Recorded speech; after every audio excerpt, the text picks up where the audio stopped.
Eles duvidaram que Lula venceria em 2002, que seria reeleito em 2006. Apostaram que Dilma perderia em 2010. Jamais acreditaram que seria reeleita em 2014. Eles erraram todas as previsões e resolveram não correr mais nenhum risco. Primeiro, deram um golpe para tirar Dilma da presidência. Mas isto não bastava.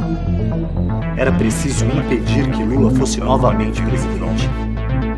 E foi aí que entraram em cena Sérgio Moro e a Operação Lava Jato.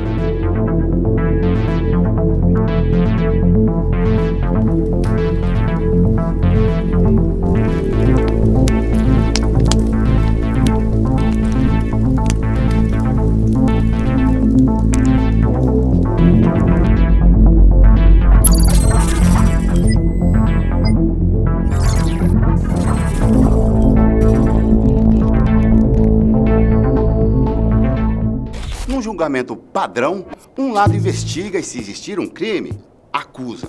Aí o outro lado defende.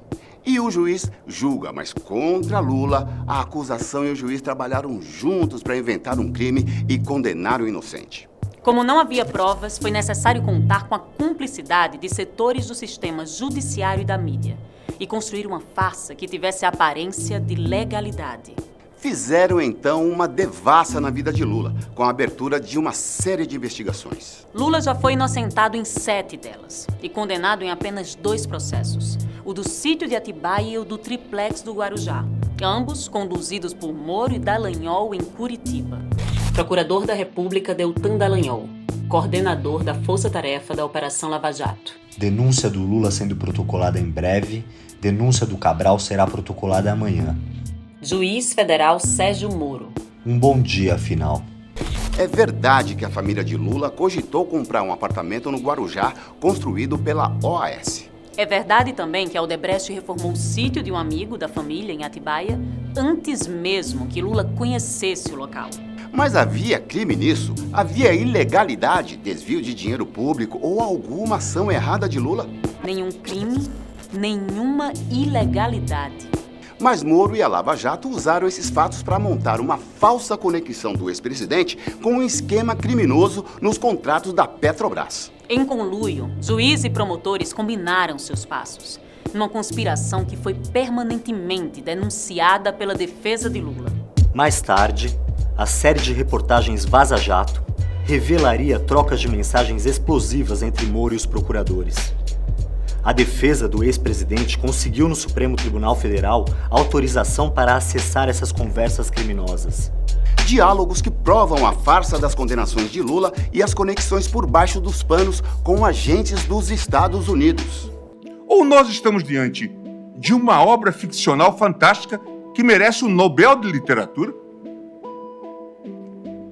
Ou nós estamos diante de um caso extravagante que este colunista do New York Times tem razão de dizer. É o maior escândalo judicial da história da humanidade. Nas mãos de Moro e da Lava Jato, as sentenças contra Lula já estavam prontas e os processos eram meras formalidades. Chama a atenção, por exemplo, a rapidez com que o caso do triplex do Guarujá foi julgado em segunda instância pelo TRF-4, apenas 196 dias após a condenação de Lula por Moro em primeira instância. Foi o caso que tramitou com maior velocidade em toda a Lava Jato. Para se ter ideia, o relator levou apenas 36 dias para emitir seu parecer sobre um processo de 250 mil páginas. Seria necessário ter lido 6.900 páginas por dia, 289 por hora, 5 páginas por minuto, sem parar. E o juiz revisor fez a correção do material em apenas 6 dias. Lawfare, a guerra jurídica. Já nos seus primeiros movimentos, sempre com muito espetáculo, poucas provas e desapreço pelo processo judicial, a Lava Jato foi considerada um dos mais graves casos de lawfare já vistos. Neste tipo de guerra, ataca seu inimigo por meio da justiça, com um grande número de acusações para inviabilizar a defesa jurídica. Em paralelo, manipula-se a opinião pública a partir da imprensa para construir a sensação de culpa do acusado, gerando pressão social para condená-lo, mesmo que não haja provas. Desconstrução pela imprensa. A chamada grande imprensa comprou, sem ressalvas, as pautas vindas de Curitiba e se tornou porta-voz de Sérgio Moro e sua turma. Nas trocas de mensagens, é possível ver como a Lava Jato construía suas ações preocupada com a repercussão que teriam no noticiário. Dallagnol. Caros, esqueci de contar algo importante. Na correria passou, mas tem que ficar restrito. Almocei na quarta com João Roberto Marinho. É ele quem, segundo muitos, manda de fato na Globo. Responsável pela área editorial do grupo, a pessoa que mais manda na área de comunicação no país. Quem marcou foi Joaquim Falcão. Para evitar repercussão negativa, foi na casa do Falcão. Falei do grupo, do trabalho e das medidas. Falei da guerra de comunicação que há no caso. Ele ouviu atentamente e deu seu apoio às 10 medidas. Vai abrir espaço de publicidade na Globo gratuitamente. Um estudo que analisou mais de 200 edições do Jornal Nacional revela como a Globo manipulou a sociedade, forjando uma imagem ruim sobre Lula. No andamento dos processos, houve uma exposição negativa crescente do ex-presidente no noticiário, que durou até o dia de sua prisão em 7 de abril de 2018. Quando começou o período eleitoral, as pesquisas de intenção de voto apontavam Lula como favorito na disputa de 2018.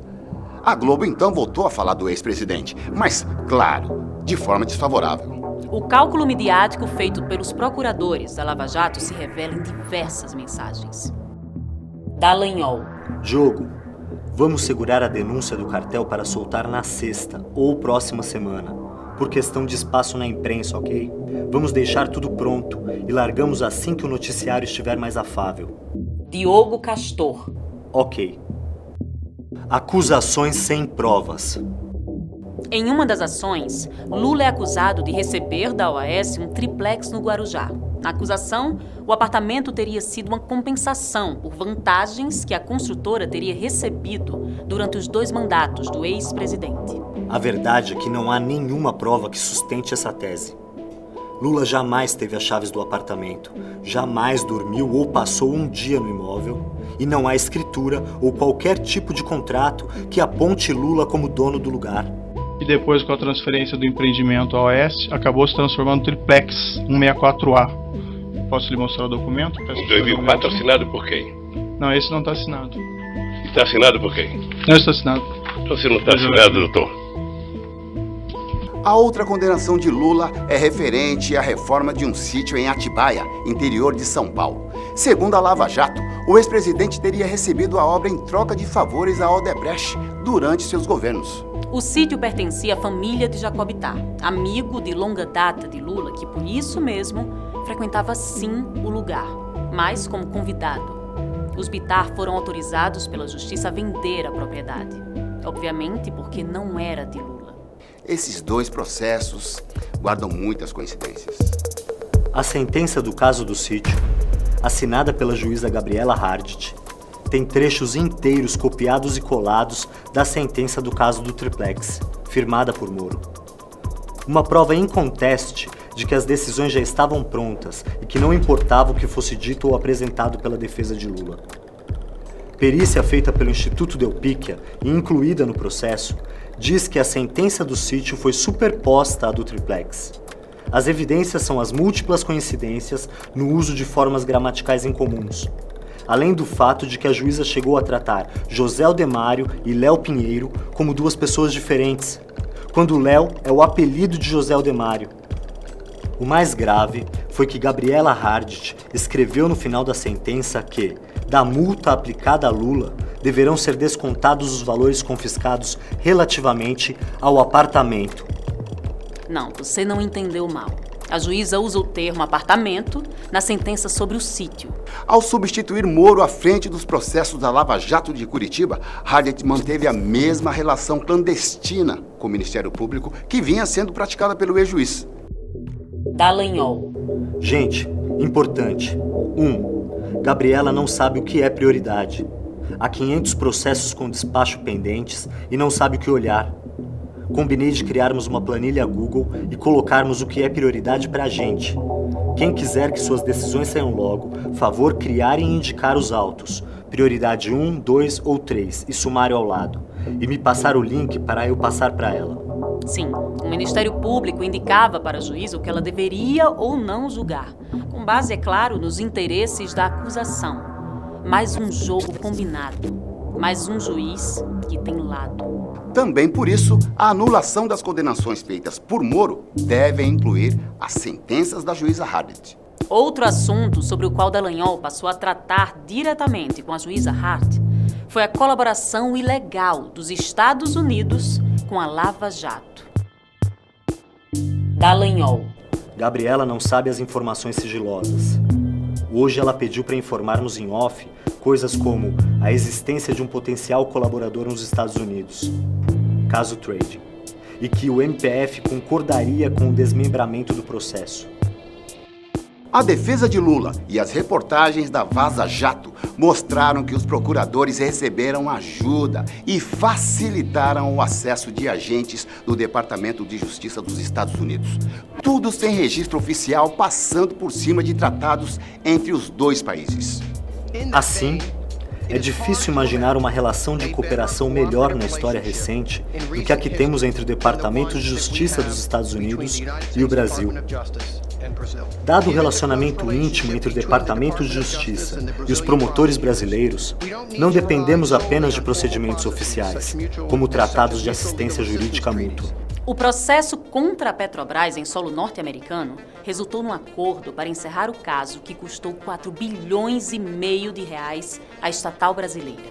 O combinado previa ainda que uma parte desse dinheiro, 1 bilhão e 250 milhões de reais, iria para uma fundação controlada, sabe por quem? Bingo! Pelos procuradores da Lava Jato. Delação armada de Léo Pinheiro. Outra coincidência. Nos casos do sítio e do triplex, as acusações contra Lula são baseadas em depoimentos de testemunhas que tinham muito interesse em dizer aquilo que o Ministério Público queria ouvir. Em troca de suas revelações, recebiam benefícios como a redução de pena e o direito à prisão domiciliar. Um exemplo claro de como essas delações eram construídas é o caso de Léo Pinheiro, ex-presidente da construtora OAS. Condenado em primeira instância a 16 anos de prisão, ele aguardava em liberdade recurso do seu caso no TRF4, mas temia perder e ser preso. Léo Pinheiro já havia dado 2 depoimentos para a Lava Jato. E nenhum deles incriminou Lula. Mas os procuradores não estavam satisfeitos. O procurador Roberson Pozobon revelou os bastidores de como a armação em torno do depoimento de Léo Pinheiro foi construída. Roberson Pozobon. Na última reunião, dissemos que eles precisariam melhorar consideravelmente os anexos. Eles falaram que melhorariam e os trariam hoje. Como prometido, Léo Pinheiro melhorou sua versão. Ao incriminar Lula, obteve 70% de redução de sua pena, passando de 16 para 3 anos e meio de prisão e trocando o regime fechado pelo semiaberto. Essa delação serviu ainda para garantir que Moro mantivesse sob seu comando os processos contra Lula por uma simples menção de Léo Pinheiro a contratos aleatórios da Petrobras. E pasmem, o próprio Moro reconheceu em sua sentença que Lula não se beneficiou dos desvios da Petrobras. É por isso que Deltan Dallagnol estava tão preocupado em dar ares de normalidade para o depoimento de Léo Pinheiro. Dallagnol. Caros, acordo do OAS. É um ponto pensar no timing do acordo com o Léo Pinheiro. Não pode parecer um prêmio pela condenação do Lula. Dallagnol. Fiquei aqui pensando e acho que a defesa de Lula vai cair matando se fizermos agora o acordo com a OAS. Ainda mais quando sair o pedido de absolvição a cargo de Ivan Marques, procurador, dizendo que Lula está sendo indevidamente utilizado para se obter acordos indevidos. A delação premiada de Léo Pinheiro era a única tábua de salvação a qual o Ministério Público poderia se agarrar. As outras testemunhas-chave nos processos da Lava Jato negavam categoricamente que o Lula tivesse cometido qualquer crime, para o desespero de Moro e sua turma. Algum outro agente político de que o senhor se lembra?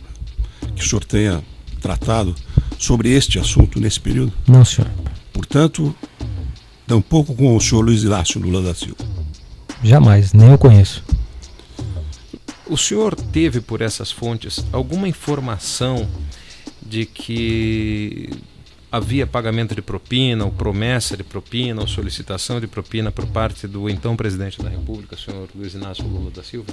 Não, isso eu nunca ouvi. Vossa Senhoria tem conhecimento, e se tem conhecimento nesse caso, eu vou querer que o senhor explique como tem conhecimento, que o ex-presidente Lula solicitou vantagem indevida em razão do cargo. Não tenho esse conhecimento. Muito bem. Eu nunca tive intimidade com o presidente da República, o presidente Lula. Primeiro que eu nunca tive nenhuma reunião, eu só com o presidente Lula.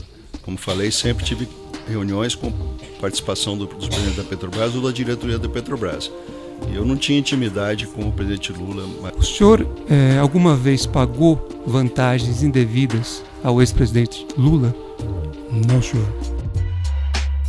De onde surgiu o triplex? O edifício Solares, no Guarujá, começou a ser construído pela Bancop, a cooperativa habitacional do Sindicato dos Bancários. E seus apartamentos podiam ser comprados pelos associados da cooperativa a preço de custo. Dona Marisa foi uma das associadas da Bancop e adquiriu uma cota à parte que lhe daria direito a um apartamento de 82 metros quadrados no prédio do Guarujá. De maio de 2005 a setembro de 2009, Dona Marisa pagou um carnê da Bancop. As parcelas na época somaram R$179 mil. A Bancop, no entanto, entrou em crise e não conseguiu levar adiante a construção deste prédio e de outros empreendimentos sob sua responsabilidade. A OAS assumiu parte dos edifícios, incluindo o prédio do Guarujá. Esta transferência foi homologada pela Justiça com a participação e o aval do Ministério Público de São Paulo. A todos os compradores, inclusive Dona Marisa, foi dada a opção de resgatar o investimento ou usar o crédito como parte do pagamento de um imóvel da construtora. A unidade de preferência de Dona Marisa no Solares não estava mais disponível. Foi aí que Léo Pinheiro entrou no circuito tentando vender para Lula e a ex-primeira-dama o famoso triplex. O senhor ex-presidente esteve em visita no apartamento triplex 164A, condomínio Solares? Tive em 2014. Quantas vezes o senhor esteve no local? Uma vez. O senhor pode me descrever as circunstâncias, o motivo dessa visita? Não, o Léo esteve, ele inclusive já disse aqui também, o Léo esteve lá no escritório dizendo que o apartamento tinha sido vendido e que ele tinha, acho que mais um apartamento dos normais e o triplex. Eu fui lá ver o apartamento. Coloquei 500 defeitos no apartamento, votei e nunca mais conversei com o Léo sobre o apartamento. Sem conseguir atribuir a propriedade do apartamento a Lula, o Ministério Público acusou Dona Marisa de ter encomendado obras no imóvel. Na verdade, os reparos eram um esforço da construtora para atrair algum comprador, como disse em depoimento um engenheiro da OAS. Qual foi a justificativa para essa reforma? A justificativa foi que o apartamento seria feito uma melhoria com o objetivo de facilitar o interesse pela unidade, porque a unidade era muito simples, era uma unidade básica, enfim. O senhor relatou 2 visitas, o que foi dito. Posteriormente, em algum momento, foi dito que aquele imóvel era destinado ao ex-presidente Lula, sua esposa Marisa Letícia? Não, aí só as especulações de mídia, mas internamente não. Internamente, dentro da construtora, o senhor não ouviu? Ele acabou de dizer que não. Não. A Lava Jato diz que a OAS presenteou Lula em 2010 com o triplex do Guarujá. Mas como o apartamento nunca foi de Lula, jamais os procuradores conseguiram provas. Um ano antes, a construtora entrou em recuperação judicial. Na lista da massa falida estavam o triplex e outras 3 unidades do edifício Solares que não foram vendidas. O apartamento também era garantia de uma operação financeira da OAS. Ou seja, para dar o apartamento para Lula ou a qualquer outra pessoa, a construtora precisaria pagar o valor do imóvel ao banco, para então retirá-lo da operação financeira. Moro, na realidade, confiscou o apartamento da massa falida da OAS e mandou desfazer o contrato de garantia. A defesa do ex-presidente entregou a Moro todas as comprovações de que o apartamento teve seus direitos ligados à Caixa, mas que nunca foi de Lula. Em mais um episódio de parcialidade, Moro rejeitou as provas e seguiu firme em seu objetivo de condenar Lula e tirá-lo das eleições de 2018. Em sua sentença, Moro afirma que Lula praticou atos indeterminados a favor da construtora. Ou seja, nem Moro nem o Ministério Público souberam dizer o que Lula teria feito para beneficiar a OAS. Em 2019, a Justiça reconheceu que a família de Lula tinha pago as prestações, não recebeu nenhum apartamento e determinou a devolução do investimento. A farsa do sítio de Atibaia. A máquina de fabricar crimes não parou por aí. No caso do sítio de Atibaia, a condenação injusta de Lula também foi fruto do malabarismo de Moro e da Lava Jato. Lula e Jacob Ittar, pai de Fernando, dono do sítio, são amigos desde 1978, quando Jacó era presidente do Sindicato dos Petroleiros de Campinas e Lula era presidente do Sindicato dos Metalúrgicos do ABC. Jacob Ittar. Nos tornamos grandes amigos e nossas famílias convivem intensamente desde então. Frequentei muito a casa do Lula com a Tereza e com os meus filhos, assim como ele, a Marisa e os filhos frequentaram a minha casa, tendo o Fábio chegado a morar comigo algum tempo em Sousas. Tenho os filhos do Lula como se fossem meus próprios filhos, e sei que ele tem o mesmo sentimento e relação com meus filhos. Em 2009, Jacob Ittar foi diagnosticado com mal de Parkinson. Ficou deprimido e quase não saía de casa. Lula estendeu a mão para o velho amigo. Jacob Ittar. O Lula e a Marisa insistiram para que eu fosse passar alguns períodos com eles no Palácio do Planalto e na Granja do Torto. Cheguei a ficar alguns meses por lá e a Marisa foi muito dedicada em me ajudar. Ela cuidou da minha medicação pessoalmente e sempre tentou me animar. Jogávamos baralho e, após algum tempo, caminhávamos juntos. Por causa do quadro de depressão que tive e do mal de Parkinson, passei a não querer ficar muito tempo sozinho. Os Bittar decidiram, então, comprar um sítio para reunir a família e amigos próximos. O sítio de Atibaia foi comprado em 2010 com dinheiro que Jacó recebeu de uma indenização. As famílias de Lula e Bittar passaram juntas o Réveillon de 2010 para 2011 no Forte dos Andradas, litoral de São Paulo. De lá, todos seguiram para o sítio. A partir daí, as duas famílias começaram a se reunir com bastante frequência na propriedade de Bittar. Lula, já ex-presidente, era convidado de honra. Senhor ex-presidente, o senhor tomou conhecimento que o Blue Line efetuou as obras no sítio, no Atibaia? Não. Não tomou em nenhum momento? Não. Mas com relação à reforma da Odebrecht, que segundo eles foi 700 mil, o senhor não sabe dizer nada. Eu não sei porque eu nunca discuti e ninguém tinha obrigação de discutir comigo, nem sítio, nem obra. E que quando eu conheci o sítio, já foi no dia 15 de janeiro de 2011, sabe, que não tinha mais obra para fazer. A Lava Jato nasceu em 2014 com a promessa de ser a maior operação de combate à corrupção e lavagem de dinheiro do Brasil. No estalar de dedos, juízes e promotores passaram a ser tratados como heróis nacionais. Mas a euforia baseada numa farsa não duraria para sempre. Em 2019, o escândalo da Vaza Jato escancarou aquilo que já se sabia. Moro e a turma de Curitiba tinham mais vocação para vilão do que para herói. Em mensagens trocadas pelo celular, eles conspiravam e atropelavam qualquer regra jurídica para alcançar o maior de seus objetivos: prender Lula. E quando esse dia chegou, eles vibraram. Dallagnol. Meu caneco, não dá nem para acreditar. Melhor esperar acontecer. A Lava Jato cumpria então a sua principal missão. Em 7 de abril de 2018, tinha início a mais longa prisão política de Lula. A verdade sobre suas condenações só viria à tona com Bolsonaro já eleito e Moro ministro. E o barco da Lava Jato começou a afundar. Em fevereiro de 2021, foi anunciado oficialmente o fim melancólico da operação. Mas os efeitos devastadores dos crimes cometidos por Moro e seus comparsas permanecem. Eu sou refém da maior mentira contada nesse país. E graças a Deus estamos conseguindo provar exatamente o contrário. Quem é ladrão é quem estava me acusando de ladrão. Quem fez uma quadrilha foram as pessoas que disseram que eu era chefe de uma quadrilha.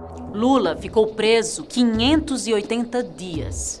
Tudo que Lula sempre pediu foi o direito de ter um julgamento justo, isento e imparcial. Mas Moro encarava Lula como um inimigo a ser abatido. Infelizmente, não estava sozinho.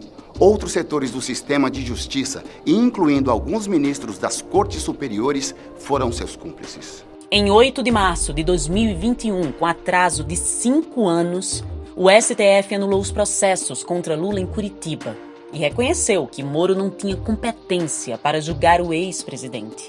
Com a decisão, Lula recuperou seus direitos políticos. Mas isso não é suficiente. É uma decisão com forte lastro jurídico e amparo em precedente do próprio plenário do Supremo Tribunal Federal, mas que não vai reparar esses danos que foram impostos ao ex-presidente e, insisto, ao nosso país. Nós vamos continuar brigando para que o Moro seja considerado suspeito, porque ele não tem o direito de se transformar no maior mentiroso da história do Brasil e ser considerado herói por aqueles que queriam me culpar. O STF tem nas mãos a oportunidade histórica de corrigir seus erros e, mesmo que tardiamente, fazer justiça no julgamento da parcialidade de Sérgio Moro nos processos contra Lula. Com a suspeição reconhecida pela Justiça, a expectativa é a de que as condenações nos casos do triplex e do sítio sejam anuladas. Os processos voltem à primeira instância e tenham tratamento justo. E para que a justiça se cumpra, não podem haver soluções intermediárias. Lula precisa estar livre por inteiro. Desistir. Jamais. A palavra desistir não existe no meu dicionário. Anula a STF. Lula livre.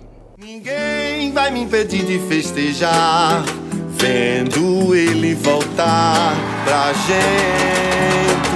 E o riso que tentaram abafar vai gargalhar contente.